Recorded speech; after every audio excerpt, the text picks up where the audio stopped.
سلام بینندگان عزیز، همین لحظه خبری که به دست ما رسید، پرزیدنت امام علی رحمان بعد از 4 روز به استعفا فرستادن حکومت هیئت نو آن را تعیین کرد و این تعیینات ادامه دارد. اکثریت اعضای هیئت نو حکومت منصبدارانی هستند که تاکنون هم در این مقام بودند و وظیفه خود را حفظ کردند. در هیئت نو حکومت تنها 3 وزیر کرسی‌های خود را از دست دادند و شخصان دیگر به مقام وزیری تعیین شدند. به این ترتیب شیرعلی کبیر که در این عکس می‌بینید تاکنون رئیس شورای مدیران شرکت تلکو بود، وزیر نوی صنعت و تکنولوژی‌های نوی تاجیکستان تعیین شده است.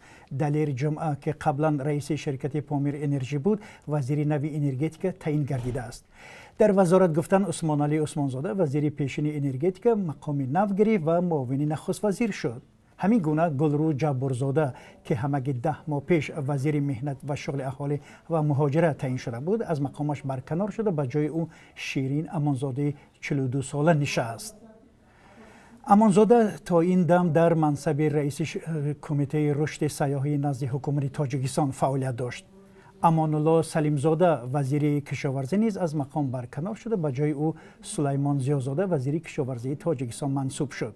در هیئت حکومت همچنان مطلوب خان ستاریان شخص نو است که به مقام معاون نخست وزیری تاجیکستان تعیین کرده شده است. امام علی رحمان که روز 30 اکتبر بار پنجم همچون پرزیدنت تاجیکستان سوگند یاد کرد، هیئت حکومت را به استعفا فرستاد، ولی در فرمان گفت تا زمان تعیین شدن منصبداران نو هیئت حکومت به کارش ادامه می‌دهد.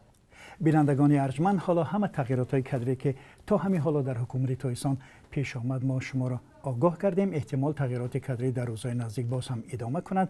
با معلوم شدن خبری نوی در این زمینه شما را در جریان خواهیم گذاشت. تفصیلات این و خبرهای دیگر را شما در سامانه رادیو آزادی نقطه org مطالعه کنید.